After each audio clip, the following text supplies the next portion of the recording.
Hello everyone, फिर से आप लोगों के सामने हाजिर हो गया हूँ एक क्राइम का खबर को लेकर। आज जिस क्राइम की बात करने जा रहा हूँ, ये क्राइम जो है, एक भाई एक अच्छे खासे कंपनी में काम कर रहा था और दूसरा भाई ऐसे ही बेकार घूम रहा था, यानी उसके पास कोई काम नहीं था। तब वो भाई, जो घूमने वाला भाई होता है, अपने भाई को बताता है, जो भाई मेरा भी काम लगवा दे, तू जहाँ पर काम करता है। अब वो भाई जो है बहुत दिनों से उस फैक्ट्री में काम कर रहा था, इसीलिए भाई ने उस कंपनी में जाकर मैनेजमेंट के लोगों से बात किया और अपने भाई को काम पर लगवा देता है।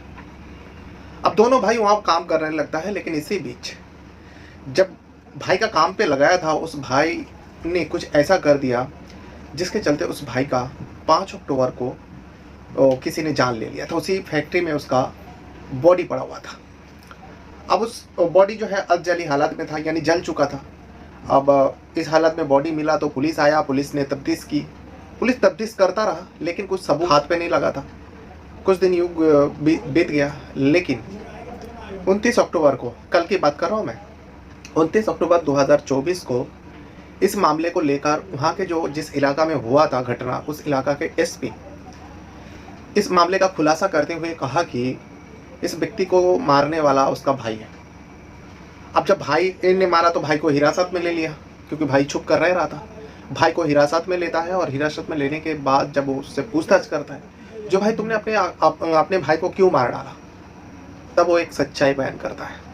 इस सच्चाई में शक होता है और शक के बिना पर वो अपने भाई का मौत रच डालती है, साजिश करती है। और ऐसे साजिश करता है, पुलिस भी हैरान हो जाता है। पुलिस को इस मामले तक, उस क्रिमिनल तक पहुंचने के लिए 500 से ज़्यादा सीसीटीवी खंगालना पड़ा, और एक इत्तेफाक से एक सीसीटीवी में वो व्यक्ति कैद हो जाता है। और उसके बाद ही पुलिस तफ्तीश उस दिशा में जब करने लगता है, तब ये पूरा सच्चाई सामने आता है और लोगों को पता चलता है। तो फिर चलिए जानते हैं आज की कहानी कहाँ का है। और जैसे कि मैं बताया, ये कल का है, 29 अक्टूबर 2024 का है। आखिर भाई ने भाई को क्यों मार डाला, सच्चाई जानने के बाद आपका भी होश उड़ जाएगा, क्योंकि इसमें सच कितना था वो तो किसी को नहीं पता, लेकिन एक शक था। शक के बिना पर भाई भाई का जान लेते हैं। दरअसल घटना है उत्तर प्रदेश का अजमेर शहर डिस्ट्रिक्ट है। उसी अजमेर डिस्ट्रिक्ट के अंदर एक इलाका में गोगल इंडस्ट्रियल एरिया में एक आइस फैक्ट्री है, जिस आइस फैक्ट्री का नाम है जय झूलेलाल आइस फैक्ट्री, यानी बर्फ़ का फैक्ट्री है, कंपनी है। अब जय झूलेलाल फैक्ट्री में बहुत सारे मजदूर काम करते हैं। इसी बीच 5 अक्टूबर को, इसी महीने में 5 अक्टूबर को उसी आइस फैक्ट्री में एक युवक की मौत हो जाता है, एक व्यक्ति का मौत हो जाता है। और उसकी बॉडी जो है उसी फैक्ट्री के अंदर पलंग पर आधी जली हुई, यानी जला हुआ उसका बॉडी पड़ा हुआ मिलता है, लोगों को दिखाई देता है। हड़कंप मचती है कंपनी के अंदर, ऐसा हो जाता है। पुलिस आती है, पुलिस तफ्तीश करती है, बॉडी को कब्जे में लेता है और पोस्टमार्टम वगैरह सब कुछ होता है। बॉडी जल चुका था। अब जिसके परिवार के बॉडी है, उस परिवार को दे दिया जाता है। अब जो व्यक्ति मरा था उसका नाम था लवकुश कुछ ही समय पहले इस कंपनी में काम पे आया था, और उसको लगवाने वाला उसका भाई रणवीर। अब रणवीर को जब पूछा क्या हुआ नहीं हुआ, उसे तो कुछ पता भी नहीं। रणवीर ने अपने भाई के बारे में बताया, जो हाँ, क्योंकि रणवीर नहीं लगवाया था काम पे। अब ये लवकुश जो है रणवीर का मौसेरा भाई है। अब मौत हो गया, उसके बाद परिवार को खबर दी गई, बॉडी का जो भी जला हुआ पार्ट था, जो भी इन्वेस्टिगेशन करना था कर चुके थे, बॉडी को हवाले कर दिया, अंतिम संस्कार हो गया। लेकिन यहाँ पर मामले का तफ्तीश होता रहा, क्योंकि ऐसा साजिश रचा था, जैसा लगा कि दुर्घटना की वजह से ये मौत हुआ है, जल चुका है, किसी वजह से आग लगी और जला। लेकिन ऐसा नहीं था। जो भी मारा था, बड़ी ही प्लानिंग और बड़ी ही साजिश किया था। अब ये फैक्ट्री है तो बहुत सारे सीसीटीवी लगा हुआ है, फैक्ट्री में भी लगा हुआ है, आसपास में भी लगा हुआ है। उस ग्लोबल इंडस्ट्री एरिया में पूरा एकदम कैमरा ही कैमरा लगा हुआ है। पुलिस इन्वेस्टिगेशन करता रहा, खबरी को लगवाया, कुछ हाथ नहीं लग रहा था। काफ़ी दिन बीत चुका था, यानी 5 अक्टूबर को हुआ था, 29 अक्टूबर को ये खुलासा होता है, यानी 24 दिन लग जाता है। लेकिन 24 दिन तक उस इलाका का, एरिया का जो पुलिस है, इस मामले का गुपचुप तरीके से सच पता लगवाने की कोशिश कर रहा था, और आखिरकार सच्चाई का पता लगवा लेता है। इस मामले से जुड़े हुए पुलिस, वहाँ के जो एसपी है बंदिता राणा, उन्होंने कई सारे टीमें बनाया, 500 से ज़्यादा सीसीटीवी खंगाला, लेकिन सीसीटीवी में कुछ भी नज़र नहीं आ रहा था, कोई भी सबूत नहीं आ रहा था। और सारे जो भी उनसे जुड़ा हुआ था लवकुश के मौत को लेकर, यानी लवकुश किससे मिलता था, किससे बातें करता था, सारे लोगों का मोबाइल का लोकेशन चेक करना, कॉल डिटेल चेक करना, ये सब में भी पुलिस में खाली रहा, यानी पुलिस के हाथ में कुछ नहीं लगा। इतने में कुछ दिन पहले एक सीसीटीवी, जो आइस फैक्ट्री है, झूलेलाल आइस फैक्ट्री, उसके बैक साइड का भी सीसीटीवी है, लेकिन एक सीसीटीवी में एक बंदे को दिखाई देता है जो फैक्ट्री के पिछवाड़े से फैक्ट्री में एंट्री हुआ रात के वक्त। अब यहाँ से ही पुलिस को डाउट शुरू हो गया, जो लवकुश के मौत के पीछे ये जो पीछे से एंट्री हो रहा है व्यक्ति, इसी का हाथ है। अब ये व्यक्ति कौन है, क्यों पीछे से आ रहा है? अब फैक्ट्री में काम करता है तो सामने से आ सकता है, लेकिन ये पिछवाड़े से आ रहा है, सब तो पैदा कर रहा था। अब उस सीसीटीवी को जब खंगालता है तो पता चलता है सीसीटीवी में जो व्यक्ति दिख रहा है वो इस कंपनी में बहुत पुराना मुलाजिम है, बहुत दिनों से काम कर रहा है। आखिर वो व्यक्ति है कौन?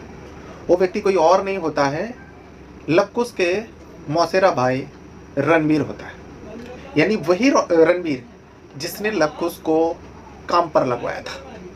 अब रणबीर क्यों इस तरीके से कंपनी के अंदर एंट्री हो रहे हैं, फैक्ट्री के अंदर एंट्री हो रहे हैं, जबकि ये इतना पुराना मुलाजिम है और रात के बाद फैक्ट्री के पिछवाड़े से, यानी जहाँ पे जंगल के और खेती बाड़ी वगैरह है उस तरफ से वो एंट्री हो रहा है चोरों के जैसा। पुलिस का शक गहरा है।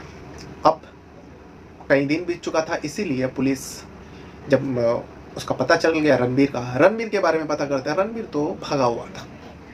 फौरन रणबीर के बारे में लोगों को इतला देता है, यानी कि टीम को इतला देता है, और उसके बाद उसको पकड़ने के लिए जाल बिछाता है।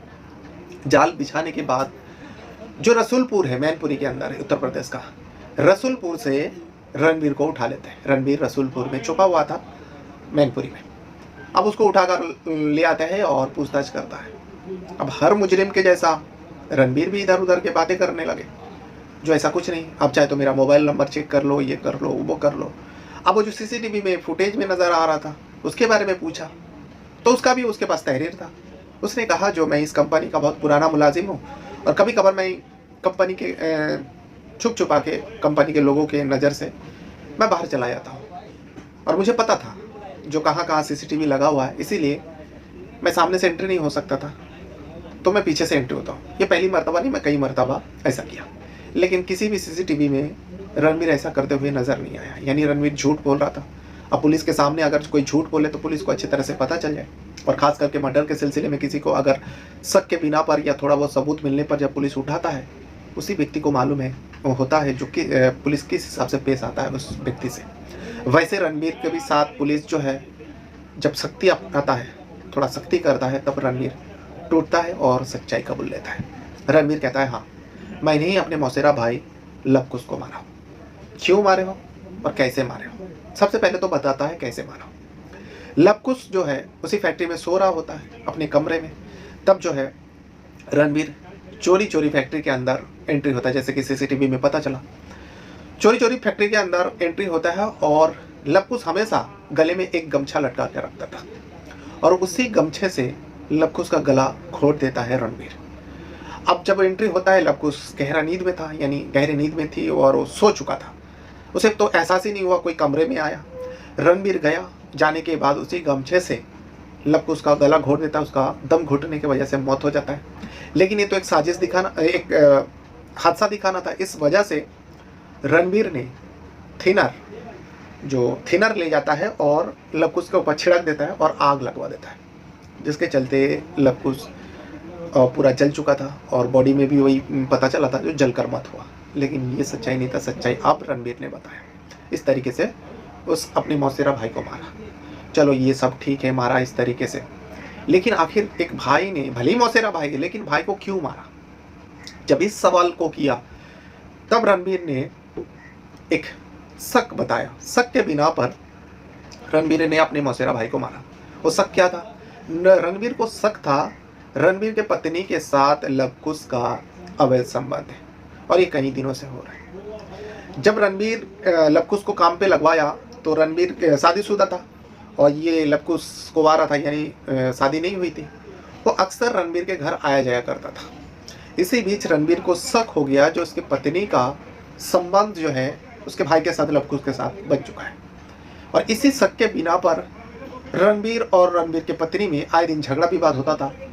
अब रणवीर तंग आ चुका था। रणवीर तो सबसे पहले सोचा कि अपनी पत्नी को मौत के घाट उतार दो, और प्लान भी किया था। प्लान के तहत रणवीर अपनी पत्नी को लेकर गांव लौटता है, क्योंकि मूल तौर पे ये लोग जो है औरैया का रहने वाला होता है।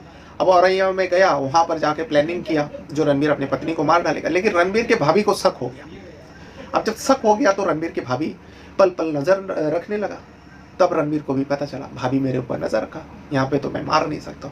इसीलिए अपनी पत्नी को मारने का जो प्लानिंग था वो कैंसिल कर देता है। कैंसिल करने के बाद वो सीधा वहाँ चला जाता है, फरीदाबाद चला जाता है।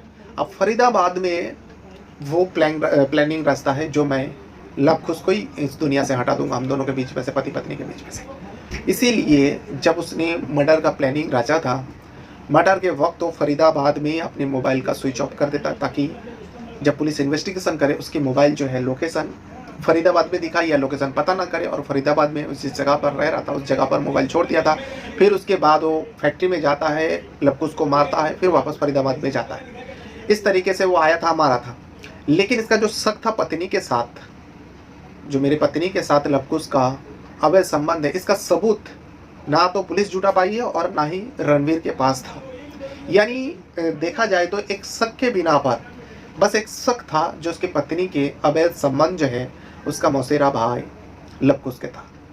इसी वजह से वो अपने भाई को, सबसे पहले पत्नी को मारने का प्लान करता है, लेकिन उस प्लान में जब कामयाब नहीं होता है तब जाकर दूसरा प्लान रचता है, और इस दूसरे प्लान से वो कामयाबी पा लेता है और अपने भाई को मौत के घाट उतार देता है। ये पूरा सच्चाई जानने के बाद वहाँ के जो एसपी है बंदिता राणा ने उस रणवीर के ऊपर धारा लगाता है। एक तो मर्डर का धारा ही लगता ही है BNS के तहत, और भी कई सारे धारा लगाकर उसको जेल भेज देता है। अभी तो फिलहाल चार्जशीट दाखिल करेंगे, अभी मतलब उसको लॉकअप में रखा है, फिर अदालत पेश करेंगे, क्योंकि ये कल का मामला है। आज अदालत पेश करेंगे। आज जो आप वीडियो देख रहे हो, आज की बात कर रहा हूँ, 30 अक्टूबर को उसको अदालत में पेश करना है, और उसके बाद उसको जो भी सज़ा मिलती है उसके हिसाब से उसे जेल भेज देंगे। तो ये था वो पूरा कहानी जो कल घटी थी, 29 अक्टूबर 2024 को अजमेर में घटी थी, और उसी आइस फैक्ट्री में अपने ही भाई का जान ले लेता है, शक के बिना पर। बहरहाल अपने साथ साथ अपना परिवार का भी बहुत ज़्यादा ख्याल रखेगा, और इस वीडियो को देखने के लिए आपका बहुत बहुत धन्यवाद करता हूँ। Thank you.